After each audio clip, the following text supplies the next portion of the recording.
Olá, boa noite a todas as pessoas aqui presentes. Sejam bem-vindos, bem-vindas, bem-vindes novamente. Estamos hoje começando a segunda semana do curso Acervo em Paisagem, um convite ao convívio e à reflexão, que é uma realização do Instituto Burle Marx, com patrocínio do Itaú Unibanco, por meio da Lei Federal de Incentivo à Cultura. É um prazer ter aqui vocês de novo. Espero que estejam todos bem para essa noite. Meu nome é Maria Gripe, sou organizadora e mediadora do curso e eu vou começar fazendo uma breve audiodescrição. Eu sou uma mulher branca, de olhos claros, cabelo loiro na altura do ombro, com franja, estou vestindo um casaco verde e no fundo tem um fundo branco. Bom, primeiro, eu queria dizer que nosso encontro ele segue de hoje até dia 30 de outubro, todas as segundas e quartas-feiras, das 19 às 20h30. Vocês podem acessar a programação pelo o Instagram do Instituto Burle Marx. E quem tiver interesse em receber o certificado, então fica atento ao chat, porque lá a gente está colocando o link de um formulário para vocês confirmarem a presença e os e-mails. No chat também a gente está recebendo as perguntas. Então, enquanto estiver acontecendo as apresentações, fiquem à vontade para escrever, fazer perguntas, comentários. Ao final das duas apresentações, eu vou abrir para o debate e aí eu leio as perguntas de vocês. Bom, essa noite o curso vai se aprofundar no âmbito da ciência da informação, nos acervos como coleções de documentos, enquanto arquivos.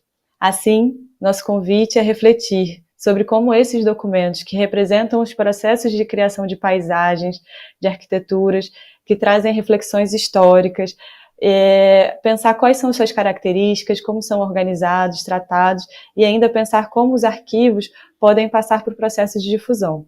E para isso, eu gostaria de convidar o Cláudio Viana e o Cadu Marconi para compor a mesa de hoje, nossa Paisagem 3, Arquivos como Fonte e Criação. Antes de qualquer coisa, queria agradecer aos dois. Para mim é uma honra poder mediar esse encontro. E eu vou fazer uma breve apresentação dos convidados, então, por favor, depois, se vocês quiserem completá-la, fiquem à vontade. Cláudio Viana é graduado em Arquivologia pela Universidade Federal Fluminense e mestre em Ciência da Informação pela mesma universidade.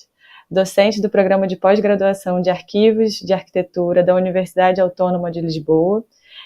Arquivista também do Núcleo de Pesquisa e Documentação da Faculdade de Arquitetura e Urbanismo da UFRJ e integrou as câmaras técnicas de Arquivo, de Arquitetura e Ambiente Construído e Preservação de Documentos, do Grupo de Arquitetura do Conselho Nacional de Arquivos, o CONARC. Cadu Marconi é servidor do Arquivo Nacional desde 2006, especialista em preservação e digitalização de audiovisual e sonora, responsável muitos anos pela oficina de produção de filmes de Lanterna Mágica e do podcast Pod Arquivo, e de outras iniciativas de difusão de acervo. É historiador com mestrado em História Social da América Latina pela Universidade Federal Fluminense. Bom, Cláudio, Cadu, sejam bem-vindos. Aí eu vou passar agora a palavra para o Cláudio Viana, para a gente ver a primeira apresentação de hoje.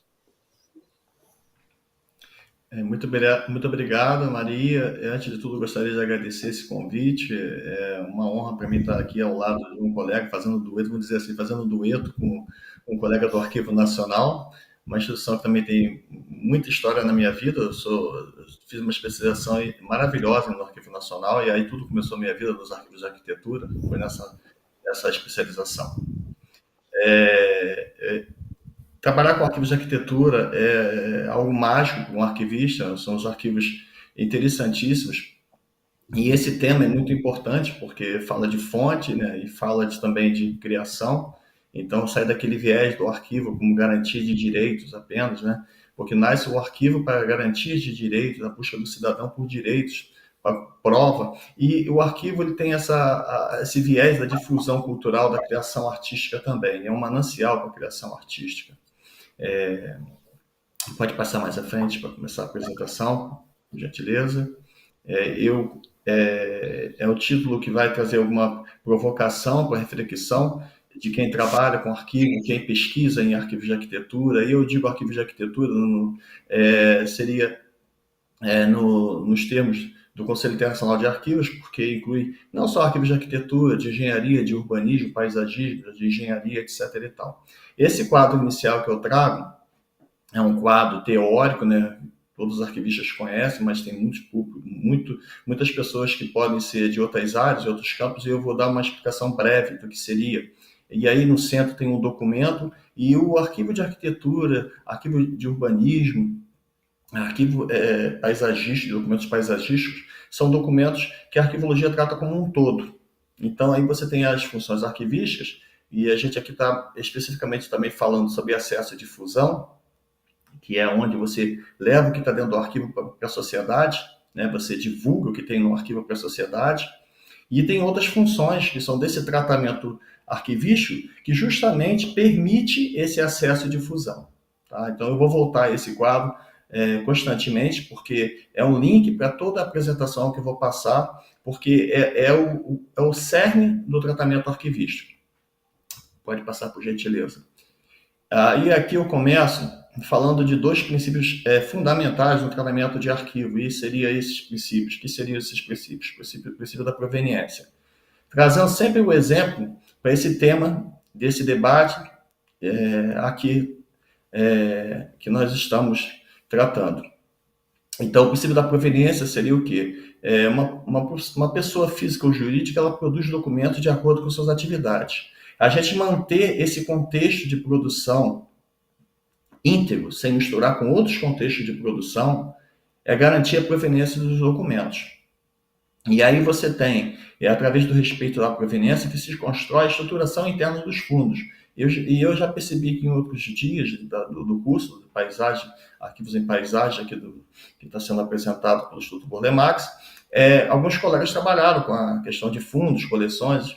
Então, aqui tem uns exemplos, o Escritório de Engenharia Emílio Bongard, eu trago esses exemplos do nosso acervo lá da UFRJ, mas poderia ser outros exemplos. Então, são escritórios, alguns são arquitetos com seus ateliês, mas pode ser uma pessoa jurídica trabalhando no seu ateliê, ou uma pessoa jurídica, um escritório com constituição jurídica. Esses documentos constituem uma unidade indivisível, íntegra, e isso é a proveniência, você manter esses documentos juntos e que não podem ser integrados a outros conjuntos. Isso é um princípio que vem lá do século XVIII, final do século XVIII, né? Século XVIII, XIX. É um princípio francês de respeito aos fundos arquivísticos. Pode passar, por gentileza. O segundo princípio é a da ordem original. A ordem original seria que uma pessoa física ou jurídica ela produz documentos. Naturalmente, vamos colocar aqui uma observação que em ciências sociais e ciências humanas nada é natural, né? Então a gente não pode comparar como se fosse um fenômeno da natureza. Tem a ação do homem, mas produz documentos de acordo com as suas atividades e tem uma ordem original. Claro que você pode também refletir segundo essa ordem original, e diariamente você se depara com essa questão teórica, porque, por exemplo, você tem a ordem original da documentação de arquitetura, ou paisagismo, ou urbanismo, mas se ela foi tratada com uma metodologia não arquivística, o arquivista ele tem que intervir, né? Porque pode ser a ordem original, mas muitas vezes você encontra em alguns arquivos acumulados que na verdade não é uma ordem original, né? É um caos original. Quem menciona essa citação é um autor italiano, Ludolini, que é o caos original. E aí o arquivista ele tem obrigação de intervir e restabelecer essa ordem original com as metodologias que tem a arquivística. Pode passar, por gentileza. Eu vou trazer aqui rápido, porque eu não queria me alongar, mas algumas iniciativas tratando desse tema aqui no Brasil e no mundo, né? Porque é um tema que ele é muito discutido desde a década de 70. Teve um período de inerte de discussões, né, que não foi muito produtivo, principalmente da década de 80 para a década de 90. Então, aqui você tem, eu vou me ater principalmente aos que são mais importantes. Em 78 tem esse curso de organização de arquivos de plantas e desenho técnicos, foi com o Arquivo Nacional e a FGV, pelo professor Pedro Esposel. E em 82 é criado, e isso é muito importante, é criado uma seção provisória no Conselho Internacional de Arquivos, de seção de arquivos de arquitetura. Tá? Pode passar. Em 90 é criada essa mesa redonda pela Sociedade de Arquivos Americanos, e aí foi um debate tremendo, com muitos artigos sobre esse tema. Em 2000, a seção de arquivos de arquitetura que foi criado em 1982 se transforma, o GT, né, que foi criado em 82, se transforma numa seção de arquivos de arquitetura do Conselho Internacional de Arquivos. E justamente nesse ano de 2000 é publicado uma referência na área desses documentos, que é o Manual de Tratamento de Arquivos de Arquitetura do Conselho Internacional de Arquivos. Ano passado, eu tive, pela minha atuação em uma Câmara Técnica, né, eu tive contato com o presidente atual da seção de arquivos de arquitetura do Conselho Internacional de Arquivo, o Antônio Souza, português, e esse manual, segundo ele, ainda continua sendo uma referência, né, para o tratamento desses documentos. Está disponível em inglês e francês lá no site do Conselho Internacional de Arquivos. Teve alguns congressos também, esse Congresso Internacional de Alcalá, Alcalá de Henares, na Espanha. E aqui, passando para o Brasil, em 2006 é criada a Câmara Setorial sobre Arquivos de Arquitetura, Engenharia e Urbanismo, que é nesse período que é declarado de interesse público e social o acervo um dos maiores acervos de arquitetura do Brasil, que é do Oscar Niemeyer. Né? Pode passar, por gentileza. E aí, alguns seminários que existem até hoje, que é o Seminário Ibero-Americano de Arquitetura e Documentação na UFMG. É importante esse seminário para discussões desse tema. O Arquivo Nacional também teve algumas iniciativas, né, em 2012 e 2014. É importante frisar que o Arquivo Nacional sempre teve participação no incentivo a debates e reflexões desse tema, tá? O setor de cartografia, porque eu menciono aqui cartografia, porque é o seguinte, na literatura arquivística, né, a gente tem dois termos para gênero documental da arquitetura, de engenharia e de paisagismo. Seria gênero cartográfico, aqui no Rio de Janeiro, de acordo com o dicionário do Arquivo Nacional, e em São Paulo, de acordo com o dicionário da Biloto da Camargo, gênero iconográfico. Bom, lá fora, isso é algo específico do Brasil. Lá fora, no exterior, não se chama nem de iconográfico nem cartográfico desses documentos, se chama de documentos de arquitetura. Tá? Até tem os documentos cartográficos realmente vinculados à cartografia. Mas o documento de arquitetura, engenharia e urbanismo, no geral, eles chamam de documentos de arquitetura. Pode passar, por gentileza. Tá. E aí o Arquivo Nacional também lança em 2016 uma revista especial da revista Acervo, uma edição especial da revista Acervo, cartografias, que não são só de documentos cartográficos, são documentos de arquitetura, documentos de engenharia, e foram vários artigos importantes de discussão. Tá, a extinção da Câmara Técnica Setorial, que foi criada em 2007, né, por inatividade. E no exterior, o Congresso Internacional de Arquivos de Arquitetura, também foi muito importante. E a mais recente, 2019, a criação da Rede de Acervos de Arquitetura e Urbanismo, com a fuga de alguns acervos. Eu não diria fuga, mas porque eu diria que foi uma doação de um acervo importante, do Paulo Mendes da Rocha, né? E uma doação do acervo de Lúcio Costa, né? Alguns chamam de fugas, outros chamam de doação. Bom, eu não vou entrar nessa discussão, mas, enfim, esses acervos saíram do Brasil. E isso gerou uma comoção nacional, que foi criada a Rede de Acervos de Arquitetura e Urbanismo, que tem tratado desse tema com muita maestria, e são discussões, reflexões muito importantes para esse campo. Tá? E em 2022, também refletindo essa doação, essa saída desses acervos do Brasil, é criada a Câmara Técnica Consultiva de Acervos de Arquitetura em Ambiente Construído, no qual eu participei junto com a Mônica Frante Ferreira e Maria Tereza Matos, da UFBA. Tá. E essa criação exterior da pós-graduação é a primeira pós-graduação em arquivos de arquitetura, né, na Universidade Autônoma de Lisboa. 2023, o dossiê temático, documentos cartográficos de engenharia, é uma sensibilidade da APESP, né, do Arquivo Público do Estado de São Paulo, para esse tema também, justamente também reflete também a ida desses acervos para o exterior. Pode passar, por gentileza. E terminando aqui, agora acabei de chegar, né, desse encontro. Não é o primeiro encontro nacional de arquivos de arquitetura, né? É o primeiro encontro nacional de arquivos de arquitetura dentro do Congresso Nacional de Arquivologia. Teve alguns outros encontros no Docomom, etc. e tal, sobre acervos de arquitetura. Deixar bem claro que é dentro só do Congresso Nacional de Arquivologia. Mas foi um encontro muito produtivo, tratando desse tema. E o curso Acervo e Paisagem do Estudo Bolemark, que é uma ótima iniciativa. Pode passar, por favor? Tá. E aí eu chego aqui para dizer o seguinte sobre esses documentos, né? Eles são ricos em representações gráficas, né? É bem diferente de outros documentos, é o caso também dos documentos audiovisuais, claro, são completamente diferentes dos documentos textuais, né? E o documento de arquitetura também. E eu acho importante, em relação a essas funções arquivísticas, esse olhar diferenciado do arquivista, do profissional de arquivo que trata com esses acervos, de aprender a lê-los e interpretá-los, sabe? Porque é importante você reconhecer essa peculiaridade desses documentos, justamente para você poder, ele poder ser uma fonte primária, né, para pesquisadores, uma fonte primária, né, para criações artísticas, né, do arquivo e do acervo, né? Pode passar, por gentileza.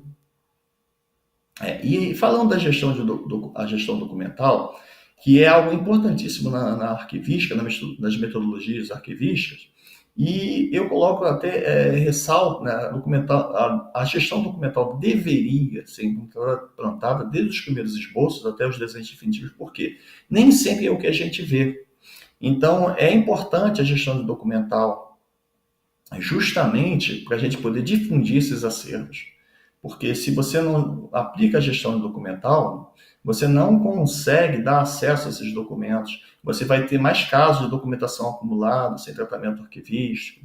Então, quando nasce esse documento, a gente já deve pensar na gestão documental, também em acervo de arquitetura, engenharia, urbanismo e paisagismo. Tá? Justamente o que afirma esse autor espanhol, Carrascal Simón, é justamente para que fiquem documentalmente visíveis todas as fases do projeto. E eu não estou falando só de projeto de arquitetura, estou falando de todos os outros projetos envolvidos nesse tema, nessa área. Tá bom? Pode passar, por favor. E aí sim, eu dou um exemplo aqui, apenas o exemplo do projeto de arquitetura, né? Mas poderia dar o exemplo de outros projetos, né? Mas é um exemplo que também ele pode ser utilizado como parâmetro para outros documentos. A gente tem que entender, essa interrogação significa o seguinte, a gente tem que entender, porque os planos de classificação, existe plano de classificação que trata do documento de arquitetura, mas a gente tem que entender que cada fase desse projeto são inúmeros documentos produzidos, são inúmeros desenhos produzidos, são inúmeros tipos documentais produzidos. Então, a gente tem que dar conta dessa produção documental nessa área, né? E o que eu vejo que os planos de classificação nem sempre dão conta. É um estudo que foi feito, é importante ter para salvaguardar todos os acervos, porque todos os documentos de arquitetura, eles nascem corrente e já são de guarda permanente. Mas a gente tem que ter um entendimento do que é produzido, desse contexto de documentação que é produzida nesses processos, nessas atividades. Tá? Pode passar, por favor. E aí eu trago um exemplo que eu sempre gosto de utilizar, que é do Afonso Eduardo Ride, aquela passarela que tem ali em frente ao MAN. Então, aqui eu tenho um exemplo de um croquis, que é uma fase inicial, né, da concepção, né, e se a gente for comparar outros documentos arquivistas, seria esse tipo uma minuta, né, porque você está ali ainda, mas não tem o desenho definitivo, você está pensando aquela ideia inicial, tá? Mas ainda vai nascer outro documento depois desse documento, uma linha de produção, né, artística, que vão nascer vários outros documentos. Agora você imagina, né, esse croquis, se você retira esse documento do contexto de produção. Ele não tem aquele protocolo inicial do documento textual, protocolo final do documento textual, que a arquivista está acostumado a tratar.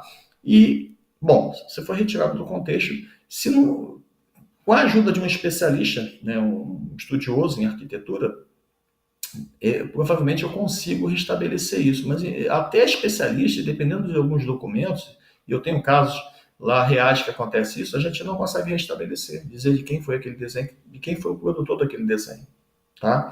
Pode passar, por gentileza. Então, aqui para reforçar, e que não é apenas uma coleção de plantas, né, que a gente tem só. Existem coleções dentro dos acervos de arquitetura, mas é uma unidade. O projeto de arquitetura e os outros projetos, eles são uma unidade indivisível, né? Eles são sendo integrantes de uma unidade arquivística e orgânica. E eu trago essa afirmação, justamente é interessante isso, eu trago essa afirmação de um professor de arquitetura, que é o Manuel Blanco.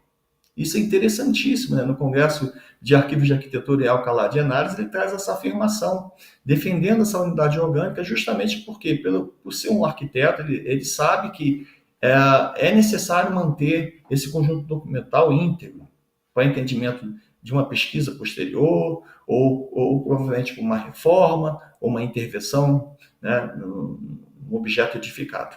Pode passar, por gentileza. Então, a gente tem uma teoria norteadora desse trabalho técnico, né? E justamente nesse trabalho inicial, tomando documentação acumulada, justamente a gente tem que procurar justamente esses projetos, que o projeto de arquitetura e outros projetos são os tipos documentais mais comuns nesses acervos, né? Então, o tipo documental é algo importante para a classificação e arranjo em arquivo, e respeitando a proveniência, né, de quem produziu esses documentos. Por gentileza, pode passar. Né? E dentro daquelas funções que eu apresento inicialmente na apresentação, as funções arquivísticas, tem a descrição, né? Mas o entendimento da descrição, por exemplo, eu trago esse exemplo de um traçado urbano do RID, né? E aqui tem até o aeroporto de Santos Dumont, né, que é o aterro do Flamengo, etc. e tal. Então, para descrever esse documento, um desenho representa mais informações que várias palavras. Então, esse olhar diferenciado, esse olhar sensibilizado com esse tipo de documento é muito importante no trabalho arquivístico. No início, eu acho que a gente tem que fazer em alguns eventos que eu fui participar, em arquivos, em seminários de arquitetura, me confundi até com o arquiteto, porque você acaba fazendo um estudo tão aprofundado desses documentos que você começa a falar como se fosse um arquiteto, mas eu não sou arquiteto, sou arquivista. Mas eu lido diretamente com o trabalho colaborativo com os arquitetos. E estar numa faculdade de arquitetura é muito importante, porque eu estou com um especialista do meu lado, aquele cara que produz esse documento. Então, isso é um privilégio. E é imprescindível, né, o trabalho colaborativo e interdisciplinar com aqueles que produzem, o arquiteto, o paisagista, o engenheiro, o urbanista, tá? Pode passar, por gentileza. A semelhança das fotografias e dos documentos audiovisuais, eu acabei de mencionar isso, né? Você tem que descrever esse documento. Muitas inscrições terminam na série, né, ou no dossiê. Nesses documentos, não. O interesse do pesquisador, do consulente, é de chegar até o item documental. E não é à toa que a dimensão dos arquivos é medida em metros lineares. E nesses arquivos, não. É medida por unidade. A literatura nos traz que a medida desses acervos é feita em unidade, e não metro linear. E justamente por isso, porque o interesse do pesquisador é até o item documental, né? Ele quer ter acesso lá a uma parte da construção, da obra edificada, ele quer ter acesso àquela planta daquela sala, aquela planta do jardim, né? E é isso, você não pode parar a descrição na série ou no dossiê, né? Já pode passar. Cláudio, tudo bem? Desculpa te interromper, mas faltam 5 minutos. Tá bom, tudo bem. Eu vou correr um pouquinho mais, que eu já estou terminando, tá? E aí, essa gestão você tem que levar em consideração essas iniciativas, atores, metodologia, a legislação, os planos de classificação. Alerta aqui que os planos de classificação existem, mas como os documentos de arquitetura eles são correntes que já nascem de guarda permanente, os planos de classificação são bastante genéricos, né? Eles não chegam a essa profundidade, tá? E alguns princípios também estabelecidos pela identificação arquivística, pode passar, por gentileza. Tá? Aqui a Márcia Pazin, uma professora lá de São Paulo, ela traz, da Unesp, né? Ela traz aqui as dificuldades nesses acervos, porque a gente não tem estudos de produção, né, para você dimensionar como é feito em outros documentos pela gestão de documentos, em outros tipos de documentos, outros acervos, documentos textuais, documentos administrativos, etc. e tal. Então, você tem que ter estudos mais de produção. A classificação como instrumento de gestão, ela tem essa dificuldade, né, de ser bastante genérica nesses acervos. Eu não vejo um plano de classificação igual aqui no Brasil em relação a acervos de arquitetura, engenharia, urbanismo e paisagismo. E a avaliação é complicada, porque você não vai avaliar um documento já que está de guarda permanente, né? E tem outros valores desses documentos que eu vou passar mais à frente. Pode passar, por gentileza. E aí que está esses valores, ó. É um valor, e o principal, o valor artístico, né? E tem aí o valor, pode ter valor financeiro, valor patrimonial, valor de prova, e um valor documental como todo outro documento arquivístico. E a propriedade intelectual, que tem que ser levada em conta. Pode passar, por gentileza. E esses autores aqui, que são a Maria Luísa Conde de Vila Verde, o João Vieira e o Manuel Branco, são arquivistas, Conde de Vila Verde, arquivista espanhola, João Vieira, arquivista português, Manuel Branco, professor de arquitetura. Eles trazem esses eixos prioritários, nada mais é que tratando daquelas funções arquivísticas que eu apresentei anteriormente, incluindo aqui direitos autorais e documentos digitais, que são discutidos até hoje. Tá? Pode passar, por gentileza. E o tipo documental é importante, que eu vou dar um exemplo mais à frente, que é um ponto de interseção entre documento e atividade que dá origem, né? Indica a presença de uma atividade, né? E pode passar mais à frente que eu já dou logo o exemplo, tá? Esses aqui são tipos documentais, são alguns exemplos apenas. O projeto de arquitetura é um tipo documental, você tem uma espécie documental que é o projeto, e você tem uma atividade da arquitetura, né? Você tem um projeto de engenharia, aí tem os processos de aprovação de obra, que é um processo, tem a ação de aprovar uma obra e o objeto que é a própria obra. E essa é a receita, né, do que é um tipo documental. Pode passar, por gentileza. Aí eu trago aqui um exemplo aqui, para ficar bem claro, da relação dos tipos documentais, como projeto de arquitetura. Isso aqui é uma análise hierárquica, baseada com um erro proposital na NOBRAD.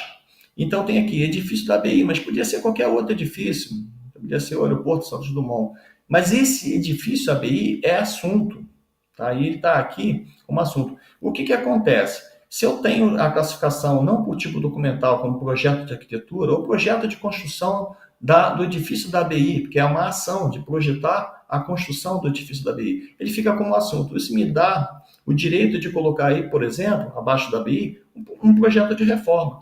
Mas se na arquivística o primeiro princípio é de quem produziu, e se essa reforma foi produzida por outro produtor, em tempos diferentes, vai ser a mesma documentação? Não, não é a mesma documentação. Tem o mesmo assunto, mas tem outro produtor. E a arquivista tem remissivas que remetem justamente para não perder essa organicidade. Mas nesse caso aqui, o edifício da ABI não poderia estar ali dessa forma. Poderia ser projeto de construção do edifício da ABI. Porque assunto não entra como hierarquia no arranjo arquivístico de classificação de guarda permanente. Gente, pode passar, por favor. E aqui é aquele arranjo de classificação básico que está lá na NOBRAD, né, que é a norma de descrição arquivística do Arquivo Nacional, muito utilizada aqui no Brasil. Pode passar, por favor. E aí eu trago rapidamente essa questão do arquivo como fonte primária, que é um manancial para criações artísticas. E aqui está uma exposição realizada por nossa instituição. Pode passar, que as exposições são criações artísticas, né? Uma exposição realizada no MoMA, Nova York, tá? Pode passar. E a exposição do Burle Marx foi realizada agora há pouco tempo. Não, está sendo realizada ainda, né? E essa última é interessante, né? Porque você só consegue, por exemplo, um arquivo é uma fonte primária para uma criação artística de cinema. Todos esses documentários eu estava presente lá no NPD, na FAO-FRJ. Então é interessante que você só consegue, né, ter acesso a essa documentação, difundir essa documentação, você segue aqueles critérios anteriores que eu passei. Que essa é uma forma de você tornar visível toda essa documentação para a sociedade. E essa é a importância do arquivo como fonte primária para a criação artística. Pode passar? Aí aqui são as referências, pode passar, por gentileza, são várias referências nacionais e internacionais, pode passar, tá? E muito agradecido a todos vocês por esse tema tão interessante. Muito obrigado. Ah, Cláudio, sempre bom te ouvir, viu? Muito obrigada por compartilhar todas essas referências e reflexões. Você que chegou hoje, né, do Congresso de Arquivo que está acontecendo, então te agradeço por ter achado um tempinho na agenda. E agora a gente vai passar para o Cadu Marconi. Cadu, você está com a palavra agora. Boa noite. Boa noite, Maria. Boa noite, Cláudio. E bom falar depois do Cláudio, né? Eu não sou nem arquivista, nem arquiteto, eu sou historiador. Meu nome é Cadu Marconi, eu trabalho no Arquivo Nacional desde 2006 e principalmente com documentação audiovisual e sonora. E a gente faz essa distinção entre audiovisual e sonora, mais para frente eu comento um pouco isso. E diante do convite da Maria e do Instituto, eu separei algumas iniciativas nossas do Arquivo Nacional de difusão, né, baseadas no nosso acervo documental. Queria comentar um pouquinho para vocês. Pode passar, por favor? Então é isso, né? Vou falar sobre os arquivos e suas possibilidades, né? Difusão de acervos audiovisuais e sonoros no Arquivo Nacional. Pode passar. Bom, antes de mais nada, eu queria falar o que é o Arquivo Nacional, né? Aqui a gente provavelmente está falando com pessoas de todo o Brasil, né? O online nos dá essa possibilidade, então eu gosto de situar o que é e onde é o Arquivo Nacional, inclusive, né? E aí a gente já começa a fazer algumas aproximações com o universo da arquitetura e do paisagismo. Vou falar um pouquinho sobre quem procura o Arquivo Nacional, ou seja, a gente tem diversas pesquisas sobre quem é o usuário do Arquivo Nacional, o que ele procura, né? Com que frequência. Existe um serviço, um setor chamado Serviço de Estudos do Usuário, que costuma fazer trimestralmente um documento com essa análise. Isso nos ajuda bastante a mapear nossas ações, tanto de preservação quanto de difusão. Comentar um pouquinho sobre os documentos audiovisuais e sonoros, né, que estão sob guarda do Arquivo Nacional, e sobre esse caminho entre a preservação, o acesso e a difusão. Pode passar, por favor. Bom, para falar um pouquinho do tempo e espaço do Arquivo Nacional, né? Esse prédio que vocês estão vendo na foto do Aguinaldo Neves é onde se situa o Arquivo Nacional hoje em dia, né? O Arquivo Público do Império foi criado em 1838. Em 1868 foi inaugurado esse prédio aí da foto, que na época era a Casa da Moeda, né? Em 1984, aí sim, os servidores do Arquivo Nacional começam a ocupar essa nova sede, da qual esse prédio histórico da foto faz parte, né? E em 2001 houve uma grande reforma desse conjunto arquitetônico. Então é esse prédio da foto mais um outro prédio atrás desse prédio rosa, né, chamado Bloco F, onde estão a maioria dos depósitos do Arquivo Nacional. E pode passar, por favor. Essa visão que vocês viram é do Arquivo Nacional a partir do Campo de Santana, né? Quem é do Rio de Janeiro conhece, fica próximo à região central, né, da Central do Brasil. Essa foto é a favela da Providência, tida como a primeira favela do Rio de Janeiro e do Brasil, né? Criada no início do século XX, a partir da chegada de soldados que foram para a Guerra de Canudos e voltaram, né? E acharam uma solução de moradia nesse morro, o Morro da Providência, e fica ao lado, né? É um dos pontos cardeais a partir do Arquivo Nacional, logo atrás da Central. Foto do Maurício Ora. Pode passar, por favor? Essas fotos, convém falar, não são do acervo do Arquivo Nacional, tá? São de fotógrafos de jornais ou enfim, particulares. Aqui o Sambódromo também é um outro ponto cardeal próximo ao Arquivo Nacional. Enfim, muito próximo. Pode passar para a próxima foto. E aqui a Avenida Presidente Vargas, né, a larga Avenida Presidente Vargas, que se estende aí por quilômetros, e ali onde vocês veem o relógio da Central, né, esse prédio alto lá atrás, logo próximo ali fica o Arquivo Nacional. O relógio da Central é um ponto de referência para a gente, e eu vou falar um pouquinho do porquê que a gente está demonstrando aqui esses pontos cardeais do Arquivo Nacional. Eu sempre gosto de situar para explicar que o Arquivo Nacional, espacialmente dentro da cidade do Rio de Janeiro, não está na região portuária, não está na região litorânea, está na região justamente central, né? É uma área, como diz o nome, central no Rio de Janeiro, por muitas vezes também pauperizada, né? A região ali perto da Central e perto da Lapa, e isso também impõe algumas questões para a gente pensar em relação à própria difusão, né? Como a gente usa o nosso espaço para a difusão nesse local central do Rio de Janeiro. Foto do Claudinei Neves. Pode passar, por favor. Oi, pode passar. Isso. Bom, esse que eu apresentei é o Arquivo Nacional espacialmente, né? E eu vou dar alguns números aqui rapidamente para vocês. Esses números aqui são desse núcleo de estudo dos usuários, tá? Que é fundamental para a gente pensar preservação, acesso e difusão. E aí eu vou falar rapidinho, de abril a junho de 2024, foram 4.934 usuários atendidos, né?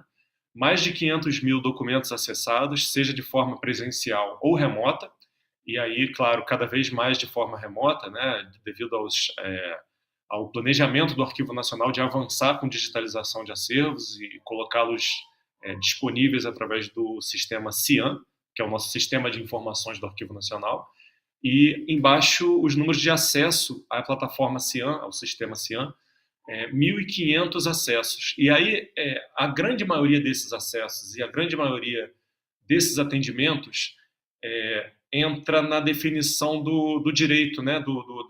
São documentos comprobatórios que o usuário procura, o Arquivo Nacional, para comprovar, enfim, alguma filiação ou algum direito imobiliário, etc. e tal. Essa é a grande maioria da procura que o Arquivo Nacional tem. Muitas vezes de informação sobre algum antepassado, seja para motivo de naturalização, cidadania. E onde a gente, ou eu especificamente trabalho, né, com documentos audiovisuais e sonoros, a busca que chega nesse tipo de documento já é uma busca que é minoritária em relação a essa busca de comprobatória de direitos, é uma busca mais de pesquisa científica e de difusão cultural em geral, né? Pode passar, por favor. Então, falando aqui um pouco do nosso acervo audiovisual e sonoro, né? E aí eu diferencio os dois, até por uma questão também política, né, de amplificar, e não é à toa que eu uso o verbo, né, e não assim, amplificar, porque o gênero sonoro costuma ficar, e caso não haja cuidado da instituição, costuma ficar em segundo plano em políticas, em orçamentos, etc. e tal. Então a gente faz questão sempre de frisar essa diferenciação para que o gênero sonoro não fique embutido nesse grande guarda-chuva do audiovisual, né? Eu não vou entrar profundamente nesse debate, mas é por aí que a gente está pensando essa distinção. Nosso acervo audiovisual, ele engloba aproximadamente 40 mil latas de película, né? É bastante coisa, é tido como o segundo maior acervo audiovisual do Brasil, depois da Cinemateca de São Paulo, né? São 4 mil fitas videomagnéticas, e aí uma enormidade de acervos, né? O Fundo Agência Nacional, TV Educativa, TV Tupi, diversos acervos em comodato, que são dos grandes cineastas brasileiros que depositaram seus filmes na Cinemateca do MAN. Houve uma grande crise no início do século XX na Cinemateca XXI, perdão, na Cinemateca do MAN, e esse acervo de películas de cineastas brasileiros foi parar no Arquivo Nacional em regime de comodato. O acervo sonoro são 20 mil itens em diversos suportes, e aí desde fita cassete, fita rolo, discos, coleções de grandes pesquisadores da história da música brasileira, como é o caso do Humberto Franceschi. Então aí você tem uma diversidade não só de suportes físicos, mas também de tipologias, né? Então são entrevistas, são gravações de campo, são músicas, né, gravações de políticos em inaugurações de praça. É uma diversidade de tipologias documentais que nos permite pensar em muitas possibilidades de difusão também. Pode passar, por favor. E aqui a gente começa a demonstrar um pouquinho do que é esse acervo, né, e as possibilidades desse acervo. Onde está escrito ali Fundo TVE, na verdade o vídeo que eu quero mostrar é uma digitalização de uma película do fundo da TV. Eu peço para mostrar, por favor, um trechinho curto e já falo para vocês sobre ele.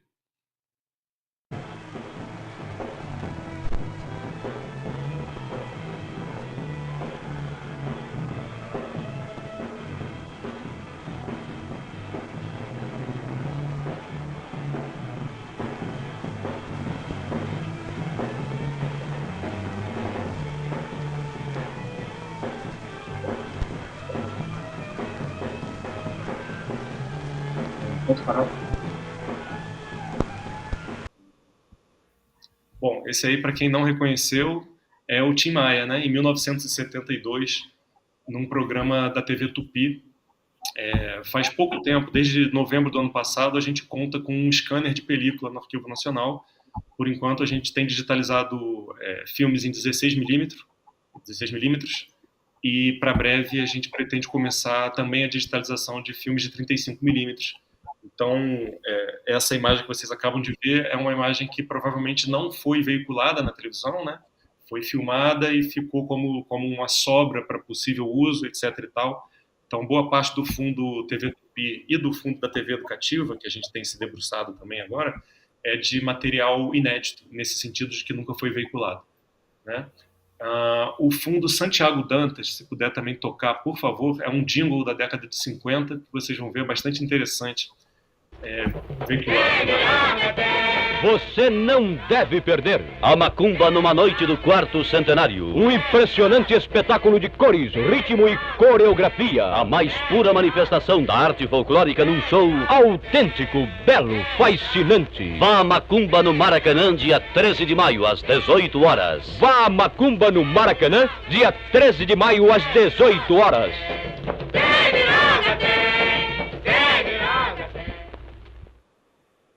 Pode tocar o último áudio, por favor, do fundo Agência Nacional?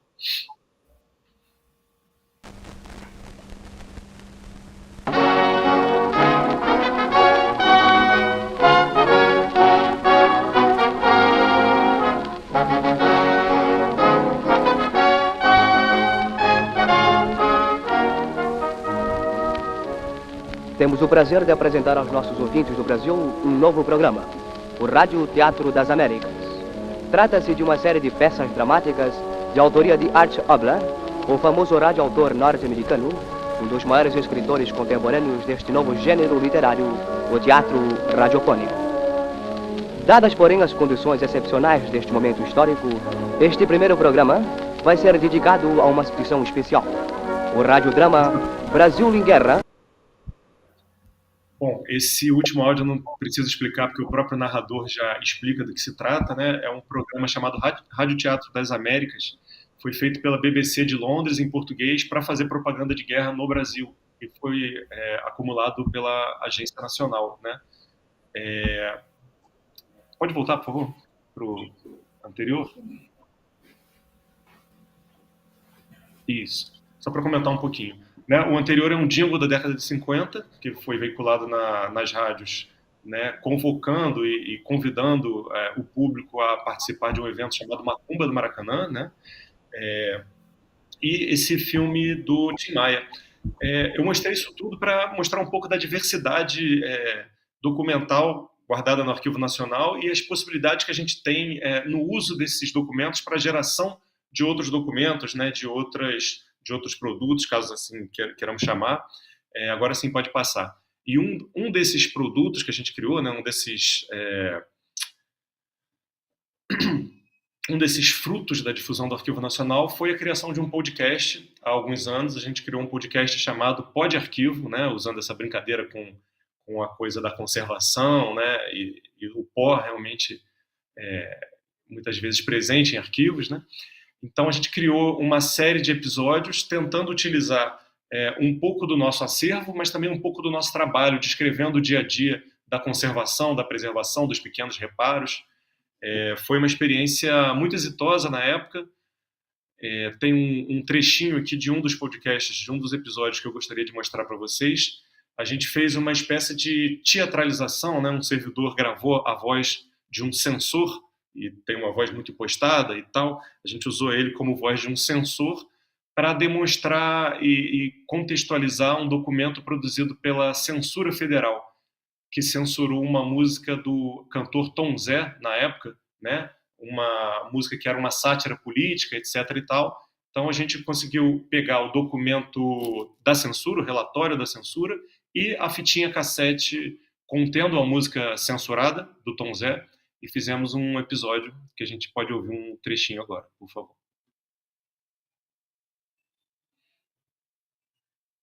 Parecer número 1160/84. Pela não liberação. O texto da obra em exame critica a atuação de representantes do governo, utilizando caricaturas de domínio público, Sinistro Gordinho, pelas rampas do Planalto, ou citações como preso pelo financiamento do BNH, que tornam possível identificar tais autoridades ou instituições. Enfim, é um trechinho curto e de reutilização de documentos arquivísticos, né? Foi uma experiência muito proveitosa, durou pouco, mas hoje a gente vê uma profusão de experiências parecidas em podcast, né? Quem quiser escutar, chama-se Pod Arquivo, e vocês conseguem encontrar tanto no Spotify quanto no Mixcloud e diversas outras plataformas. E aí, a partir dessa experiência inicial de criar um podcast, a gente conseguiu também criar oficinas de produção de podcasts. Então, as duas fotos que vocês estão vendo são alunas da ONG Ser Cidadão, né, onde elas entrevistam servidoras sobre o trabalho arquivístico realizado no Arquivo Nacional. Enfim, e saíram daí dessas oficinas pequenos episódios excelentes de podcast e com o uso de documentos arquivísticos, né? E aí, fazendo um pouquinho o link aí com o que o Cláudio falou antes da minha apresentação, um conceito muito importante para a gente pensar nessas difusões, né, nesses projetos, é um conceito emprestado da fotografia e também da arquitetura, que é o de paisagem, né? E aí o conceito de paisagem sonora, especificamente, criado pelo Murray Schafer, né, que é um personagem, um escritor, né, um pesquisador da cultura do som, muito importante nesse campo, especificamente, canadense, né? Pode passar, por favor. Bom, uma outra experiência, e aí uma das principais experiências de difusão que o Arquivo Nacional produz, é o Arquivo em Cartaz, né? O Festival Internacional de Cinema de Arquivo. Ele faz parte de uma experiência que o Arquivo Nacional, desde 2002, carrega, na época chamado de Recine, Festival Recine. Em 2015, ele é renomeado para Festival Arquivo em Cartaz. E aí, na foto, vocês veem o pátio do Arquivo Nacional e uma série de cadeiras, né, e um telão ao fundo, onde são exibidas produções realizadas a partir de material de arquivo. Então, são trechos de digitalizações, mas também documentários que utilizam material do Arquivo Nacional, documentos guardados pelo Arquivo Nacional. Pode passar, por favor. E aí, uma das experiências internas do Arquivo em Cartaz, e aí é que eu tenho bastante familiaridade e apreço, inclusive, é a oficina de produção de vídeos Lanterna Mágica. Também é uma oficina que vem desde 2002, né, com outro nome. Em 2015 ganha esse nome, Oficina Lanterna Mágica, em que se abre um edital de 15 a 20 participantes, né? As pessoas se inscrevem, falam um pouquinho do porquê que querem participar, e esse grupo reunido vai ter aulas durante aproximadamente 2-3 semanas com alguma professor que tenha bastante experiência na área de arquivos e de produção de vídeo, de cinema, etc. e tal. E ao fim dessas 2-3 semanas, reunidos em grupos, eles produzem seus próprios curtas-metragens, né? Esses curtas são exibidos no próprio festival e existe inclusive uma competição para ver qual é a melhor montagem, qual é o melhor filme do público, eleito pelo público, né? O melhor filme eleito pela crítica. É uma experiência muito interessante. A gente já tem, nesses anos aí, aproximadamente 400 pessoas participando da oficina Lanterna Mágica e mais de 50 curtas já realizados. Esses curtas, inclusive, já tiveram vida para fora do Arquivo Nacional e para fora do festival, né? Inscritos em outros eventos, em outros festivais, etc. e tal. E aí o interessante que eu queria colocar, acho que tem a ver com a mesa de hoje, é o seguinte: De início, o material que a gente oferecia para esses participantes era um material exclusivamente audiovisual e sonoro, por a gente entender que são materiais mais afins a uma produção de curtas, né? E aí, nos últimos 3 ou 4 anos, a gente começou a incluir nesse material fornecido, que é uma seleção de documentos que a gente fornece, né, para que eles façam a partir dessa seleção prévia, a gente inseriu também documentos cartográficos, né, e textuais, entendendo que são documentos também passíveis de serem reutilizados em produções de vídeo, né, em produções de curta-metragens, e deu resultado muito interessante, assim, né? A gente começou a ver o uso de mapas, por exemplo, nos curta-metragens realizados pelos alunos. Pode passar, por favor. Bom, aqui é um print da tela de edição de vídeo, né? A partir da pandemia, a gente teve que fazer essa oficina de forma virtual. Então, o editor, que é o Pedro, esse rapaz aqui de barba de baixo, né? Ele compartilha a tela do programa de edição de vídeos dele, né? E o grupo entra online num chat junto com ele, e eles vão editando e discutindo a edição de forma online. Depois do primeiro ano de pandemia, a gente resolveu adotar esse formato porque possibilitou que a gente tivesse conosco pessoas do Brasil inteiro, né? Então, assim, a gente conseguiu expandir bastante o nosso alcance geográfico. Pessoas de todos os estados do Brasil participando, né? Com exceção, se não me engano, de 2 estados do norte, mas a gente já conseguiu ampliar e tirar mais essa onipresença do Sudeste, né, nos eventos que são sediados no Arquivo Nacional. O online nos permitiu isso. Pode passar, por favor? Aqui uma outra experiência interessante que a gente tem tido, que é a de entrevistar detentores de acervo, e na primeira foto é a Maria Luísa Boim, né, essa senhora que está com as mãos próximas à boca, de cabelo branco, e perguntar sobre como foi o processo de produção dos seus acervos, né, de acumulação, como que criaram, por que doaram, o que esperavam de um arquivo, ou do Arquivo Nacional, diante da doação. E muitas vezes a gente usa o próprio documento, ou réplicas do documento, né, para instigar o detentor de acervo a falar sobre a produção, sobre o fundo específico. Na segunda foto, um senhor, né, que é o Ernesto Germano Pareis, um sindicalista muito presente na greve de Volta Redonda de 1989, e ele está aí nos ajudando a descrever as fotografias do fundo Ernesto Germano Pareis, né? São por volta de 200 fotografias, muitas das quais a gente não tinha muita informação a respeito, né, de quem eram os personagens retratados, etc. Então a gente pôde convidá-lo a estar presente no Arquivo Nacional. A Mariana, que é essa funcionária mostrando a foto para ele, vai mostrando uma por uma. Do lado dela, a outra servidora, a Januária, também instigando o Ernesto através das fotos, né, e perguntando sobre personagens, sobre situações, etc. e tal. E tudo isso gravado, né? Vocês podem ver, tem um microfone ali na frente da foto, para possível reuso em outras produções, seja de podcasts, seja como uma memória institucional da constituição dos fundos, né? E isso nos ajuda, inclusive, a pensar na proveniência, no princípio da proveniência que o Cláudio comentou, né? E entender qual foi a lógica original de criação dos fundos, de produção dos documentos, e, nesse caso, de um arquivo privado, né? O arquivo do sindicalista. Pode Adu, passar, por favor. Só Oi? interromper rapidinho, mas falta 5 minutos. Se você puder ir finalizando, agradeço. Bom, isso aqui é uma última experiência que a gente teve. Esse pesquisador que consta na foto aí é o Antônio do Espírito Santo, né?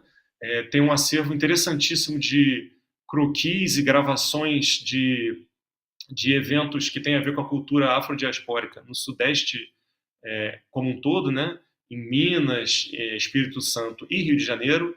Ele participou de diversos eventos de congada desde 1970, na região diamantina, principalmente, e gravando as festas, os ritos, né, os festejos, a música.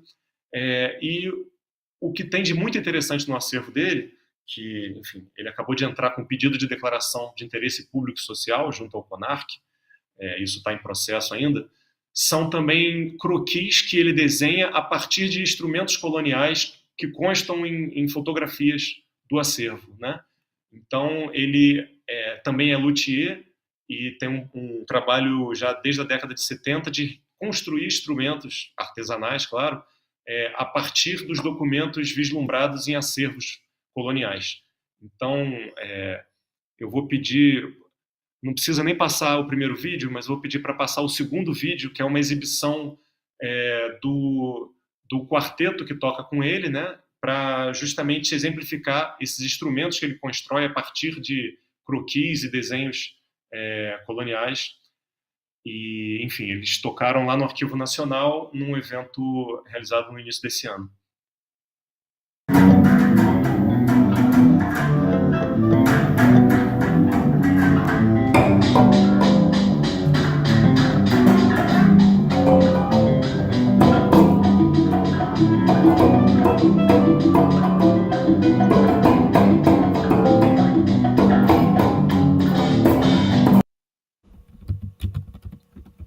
Então, esse vídeo demonstra um pouquinho das possibilidades, né, de um documento, a partir de uma fotografia do acervo, como que isso toma materialidade na reconstrução de um instrumento com base no instrumento original, né?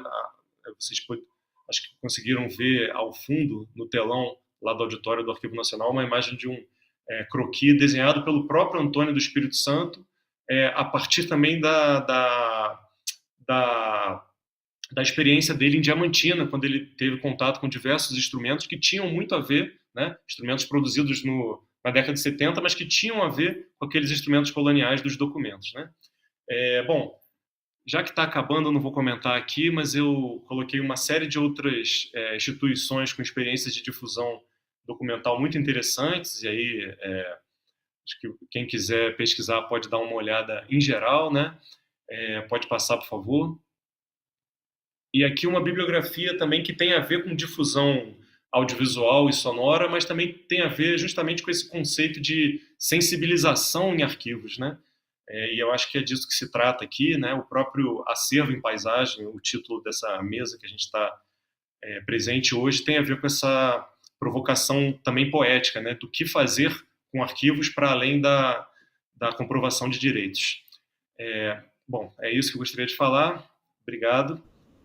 E retorno a palavra, acho que a Maria retoma, né?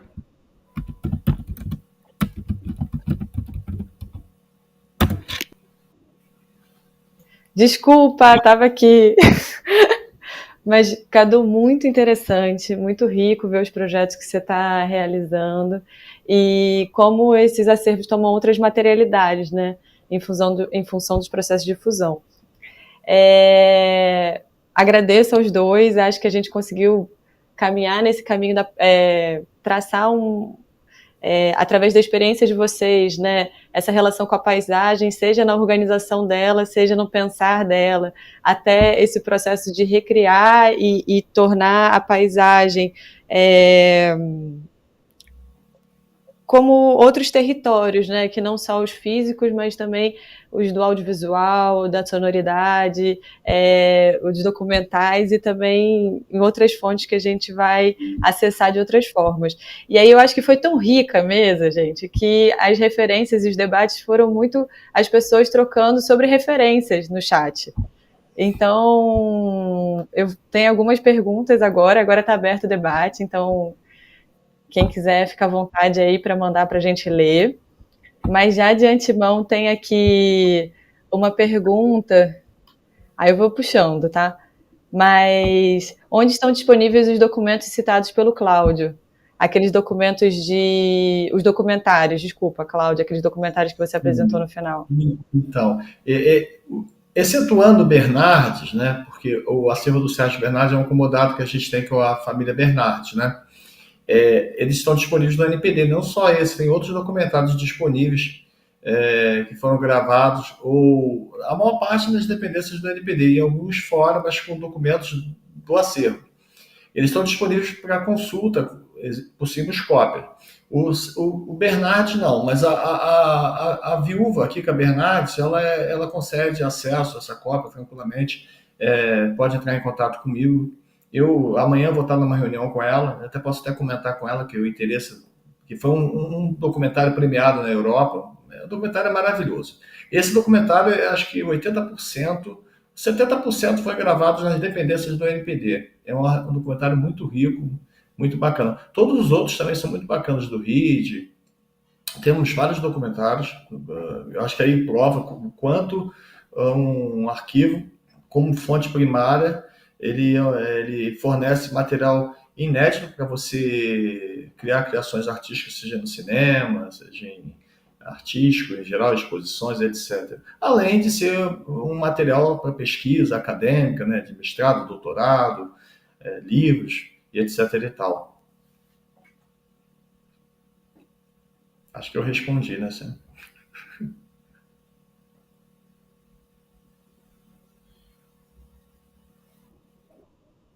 Beijinha Maria?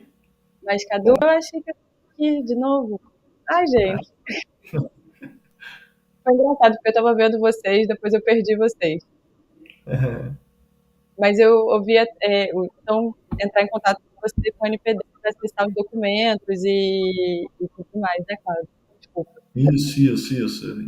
Eu acho que pode entrar em contato com a gente que nós temos cópias, exceto o documentário Bernardi, porque a cópia está com a detentora do acervo, que é acomodado, que é a Kika Bernardi. Mas ela é uma pessoa super acessível, ela dá consulta a todos, ela libera consulta a esse acervo. Justamente porque ela gosta de divulgar, porque foi um documentário premiado, né, na Europa, no Festival de Cinema. Bom, vou então passar uma pergunta aqui para o Cadu. Cadu, sobre a oficina Lanterna Mágica, a procura é mais de estudantes de graduação de cinema ou de arquivo, ou se foram grupos interdisciplinares? Essa pergunta é interessante porque, inicialmente, sim, a procura foi principalmente de estudantes de cinema, e a gente percebeu isso, mas a gente queria um público mais diverso do que só o estudante de cinema, né? Era principalmente pessoas oriundas do cinema e da história. E aí, de alguns anos para cá, a gente também procurou repensar esse edital, e o único critério é que a pessoa tenha mais do que 18 anos, né? Então, na verdade, a diversidade de cursos de graduação e até de pessoas que não estão em nenhuma graduação, né, que acabaram de sair do ensino médio, possibilitou outro tipo de debate, né, outro tipo de bagagem cultural que as pessoas trazem. Então, assim, dentre os critérios, né, um currículo recheado de cursos e tal nunca foi um critério, ou pelo menos nos últimos anos não tem sido o principal critério para a gente, assim, né? Foi muito mais o interesse, né, e a explicação que a gente sempre pede, assim, né, quais são suas intenções. Às vezes um texto inspirado acaba rendendo mais do que um currículo muito recheado, né? Então a gente pôde juntar estudantes e profissionais já com muita experiência na área, com outros começando e realizando suas primeiras produções artísticas, enfim. Tem até um exemplo bastante interessante de um participante que fez a oficina Lanterna Mágica com 65 anos, se não me engano. Ele se autodeclara cineasta tardio, né? E conviveu com estudantes de graduação e foi uma experiência muito rica. Então, não são estudantes de cinema, né? São estudantes de diversos cursos, direito, inclusive. Legal. E aí eu acho que tem várias perguntas aqui sobre curiosidades em relação ao curso. Ao curso não, né? Ao evento, ao projeto da Lanterna. Aí vou fazer todas numa só. A equipe organizadora faz... Espera aí que eu perdi aqui o chat, tá? A equipe organizadora faz uma curadoria prévia para direcionar os temas que serão produzidos nos curtas, ou existe uma escolha dos participantes sobre os temas a partir do contato com o acervo de vocês? E aí, emendando na pergunta, né? Sobre as entrevistas com os detentores de acervo, eles ficam disponíveis para o público? Ficam vinculados à coleção para melhor entendimento sobre determinada coleção, seus conteúdos e escolhas de guarda? E doação em um entendimento dos doadores e difusão, perpetuação do determinado legado? Eu posso responder essa pergunta também junto com o Cadu. O NPD é o Núcleo de Pesquisa e Documentação da Faculdade de Arquitetura. Ele possui um acervo público, né, produzido pela Escola Nacional de Belas Artes, pela Faculdade Nacional de Arquitetura, mas a gente também tem um acervo de doações privadas de arquitetos, né? Em sua maioria foram doados. Em alguns casos específicos, nós temos algumas doações em comodato, mas o acesso, a consulta, fica a critério do NPD. O NPD dá acesso a esses documentos. A gente tem um portal chamado Portal NPD. A gente está montando outro portal que vai ser lançado em breve, que vai ser mais amplo, mas no momento a gente tem esse portal, uma busca no Google encontra facilmente, Portal NPD, N de navio, P de Paulo, D de dado, e lá você vai ter acesso às coleções e os arquivos, os fundos arquivísticos que nós possuímos. Em relação aos documentários, essa consulta ela é feita nas dependências do próprio NPD. Tá? Nós temos cópias dos documentários lá no NPD. Excetuando o Bernard, nós não temos, mas a gente consegue ter acesso a esse documentário em contato direto com a proprietária do acervo, porque esse acervo foi doado em comodato. Nós salvaguardamos o acervo, protegemos o acervo, damos acesso, mas ele ainda pertence ao espólio da família Bernard. Mas isso não significa que ele não seja acessado. Já produzimos várias criações artísticas, vários livros, damos auxílios a tese de doutorado, de dissertação de mestrado, artigos em geral, tá? É aberto ao público tranquilamente. Vai ter que dar, nesse caso do documento de Sérgio Bernard e dos outros documentários, tem que dar um pulinho lá na FAO, na Faculdade de Arquitetura e Urbanismo da UFRJ, lá na Ilha do Fundão. Mas é bem tranquilo chegar lá, tá? Recebemos muitos consulentes. Deixa eu pegar aqui. A primeira pergunta foi sobre a curadoria. Não é isso? Tem a curadoria prévia e tem uma outra pergunta também se eles ficam vinculados, se os vídeos, as entrevistas, né, com os detentores ficam vinculadas, ou seja, armazenadas no arquivo e isso serve para outros projetos, como é que funciona?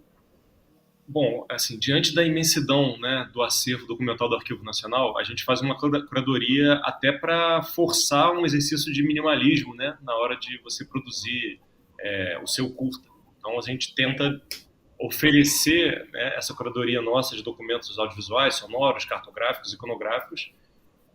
Todo festival Arquivo em Cartaz tem um tema, então a gente comenta sobre o tema e sugere, né, que esse tema está ali à baila, mas cada grupo decide qual tema que quer abordar, né? Inclusive, não necessariamente só documentários, né? A pessoa pode, como já houve bons exemplos também, produzir ficções, né? Filmes ficcionais a partir de documentos de arquivo, como já houve 2 ou 3 exemplos, né? Então, a gente deixa isso o mais aberto possível, que a pessoa possa experimentar com o formato, então, assim, ficção, documental, filmes experimentais, acho que tudo isso é possível a partir de documentos de arquivo. E a outra pergunta sobre as entrevistas, bom, em primeiro lugar eu queria comentar que essas entrevistas não fazem parte de um programa estruturado de história oral, né? São iniciativas específicas em fundos específicos, a partir da curiosidade de algum servidor, né? Ou do contato com o trabalho cotidiano ali de descrição, né? De preservação em cima de um acervo, surge alguma dúvida e a gente realiza alguma entrevista com o detentor de acervo. E aí, após essa entrevista, que a gente tem realizado majoritariamente em som, em áudio, né?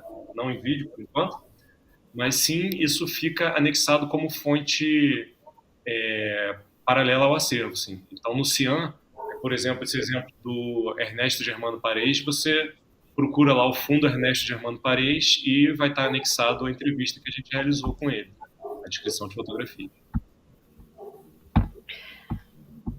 Bom, então vou continuar aqui. Onde encontrar informações sobre essa seleção do Lanterna Mágica?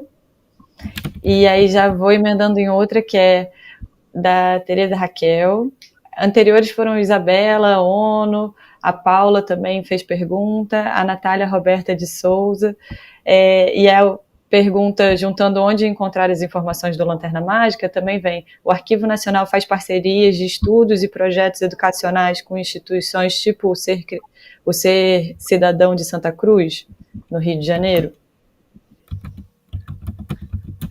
Bom, informações sobre o Lanterna Mágica, sobre a oficina Lanterna Mágica, estão no site do Arquivo Nacional, no Instagram também do Arquivo em Cartaz.